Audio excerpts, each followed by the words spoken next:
नमस्कार मित्रांनो, कमळी या मालिकेत आपल्याला जबरदस्त असा ट्विस्ट पाहायला मिळणार आहे. मित्रांनो, ज्या क्षणाची आपण वाट पाहत होतो तो क्षण आता आपल्याला पाहायला मिळणार आहे. मित्रांनो, स्वतः नयनतारा आता पुढे येऊन कमळी आणि चरूला न्याय मिळवून देणार आहे आणि कामिनीची सरळ जेलमध्ये हकालपट्टी करणार आहे.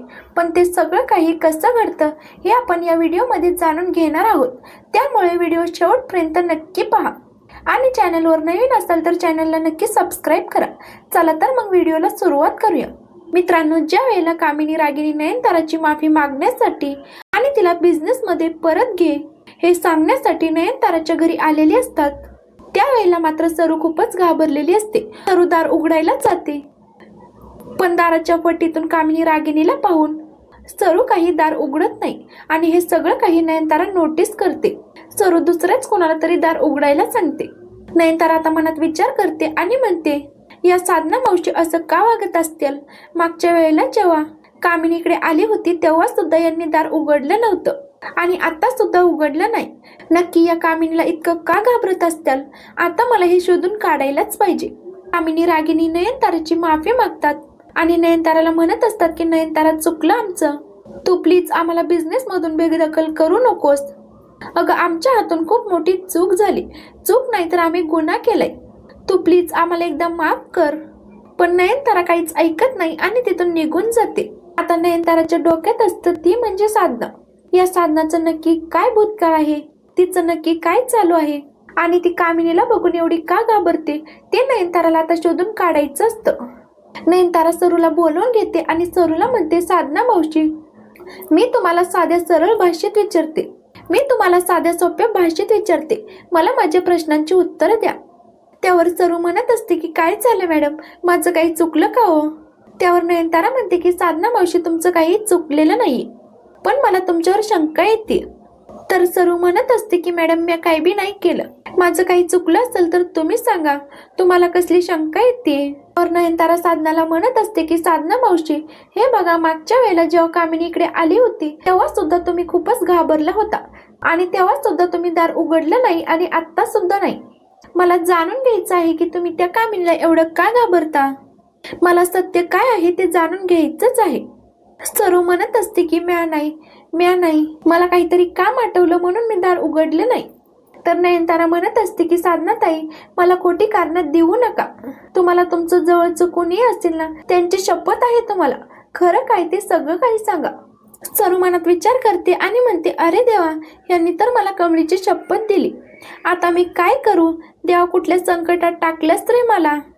नयनतारा सरूला खूप खोदून विचारत असते, पण सरू मात्र काहीच सांगत नाही. सरू उडवाउडवीची उत्तरं देते आणि म्हणते, मॅडम, मी आता तुम्हाला काही बी सांगू शकत नाही बघा. जेव्हा योग्य वेळ येईल ना तेव्हा मी तुम्हाला सगळं काही सांगेन. सरू असं म्हटल्यानंतर नयनताराही शांत होते. नयनतारा म्हणते की असेल त्यांचं काहीतरी प्रायव्हेट, आपण नको यात पडायला. नयनतारा तिथून जाते, ते म्हणजे राजनच्या घरी. ती अन्नपूर्णाच्या घरी एका मीटिंगसाठी आलेली असते. तिची राजन सोबत मीटिंग होते आणि ती घरी जाण्यासाठी निघते, पण तिची गाडी काही चालू होत नाही. तिच्या गाडीला काहीतरी प्रॉब्लेम आलेला असतो, त्यामुळे राजन तिला सोडायला घरापर्यंत येतो.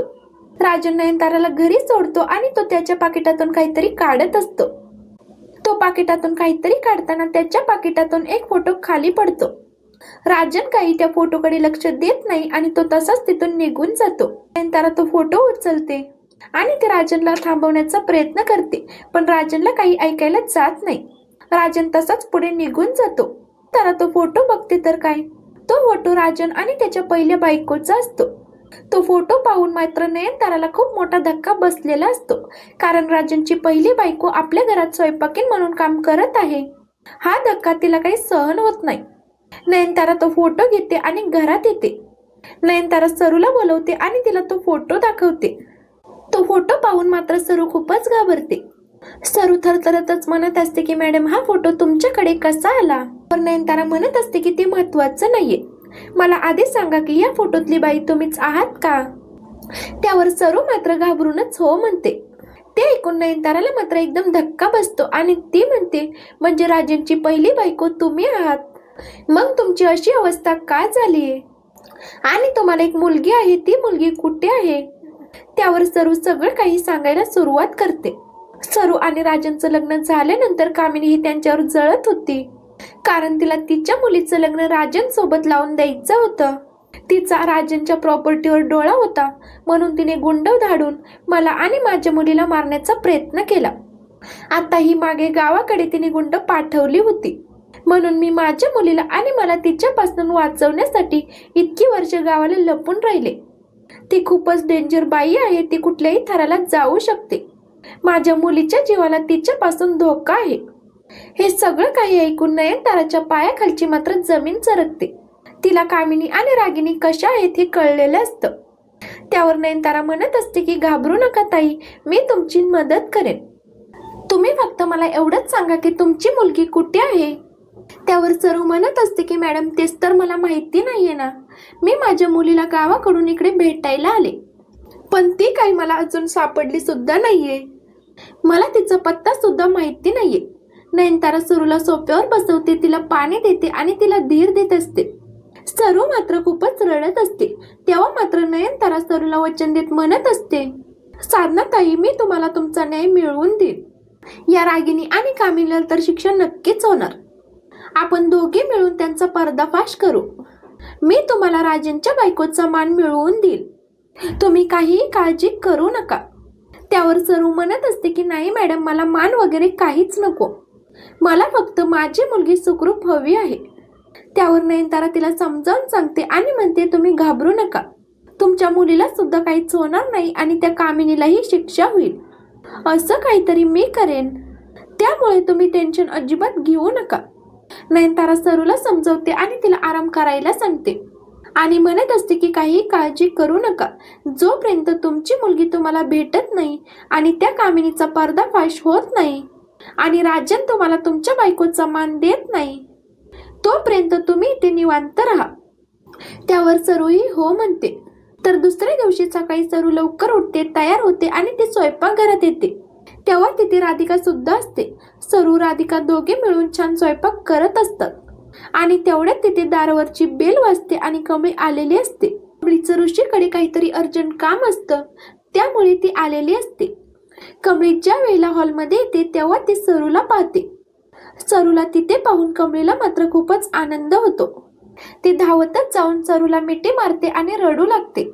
सरू सुद्धा कमळीला घट्ट अशी मिठी मारते. कमळी सरूला म्हणत असते की आई, काय झालं, तू कशी काय पोहोचली इकडे आणि तू इथे यांच्या घरी काय करतेस. तेव्हा मात्र सरू घडलेला सगळा प्रकार सांगते. ती मुंबईला कशी आली, तिला कमळीची खूपच काळजी वाटत होती, त्यामुळे ती मुंबईला आली. कामिनी तिच्या मागे लागली होती. ती सगळं काही सांगते आणि त्या दोघीही मिठी मारून खूपच रडत असतात. तेवढ्यात तिथे नयनतारा येते. नयनतारा त्या दोघींना मिठी मारून रडताना पाहते. नयनताराला पाहून त्या दोघीही शांत होतात. तेव्हा सरू म्हणत असते की मॅडम, हीच माझी मुलगी आहे कमळी, हिच्यासाठीच मी इकडे मुंबईला आलेली आहे. ते ऐकून मात्र नयनताराला खूप मोठा धक्का बसतो. कमळी ही राजनची मुलगी आहे हे कळताच नयनताराचा कमळीवरचा सगळा राग निघून जातो. नयनतारा मात्र कमळीला स्पेशल ट्रीट करत असते. सरू, कमळी आणि नयनतारा हॉलमध्ये येतात. नयनतारा सरूला आणि कमळीला बसायला सांगते आणि सर्वंटला त्यांना पाणी द्यायला सांगते. नयनतारा कमळीला वचन देत म्हणत असते की कमळी, मी तुला तुझ्या वडिलांचं आणि आजीचं प्रेम मिळवून देईन आणि त्या कामिनीला शिक्षा सुद्धा देईन. आपण तिघी मिळून तिचा पर्दाफाश करूया. अशा नालायक बाईला शिक्षा झालीच पाहिजे. आता या तिघी मिळून कामिनीचा कसा पर्दाफाश करतील हे पाहणं खूपच रंजक असेल. अशीच इंटरेस्टिंग अपडेट पाहण्यासाठी आपल्या चॅनलला नक्की सबस्क्राईब करा. धन्यवाद.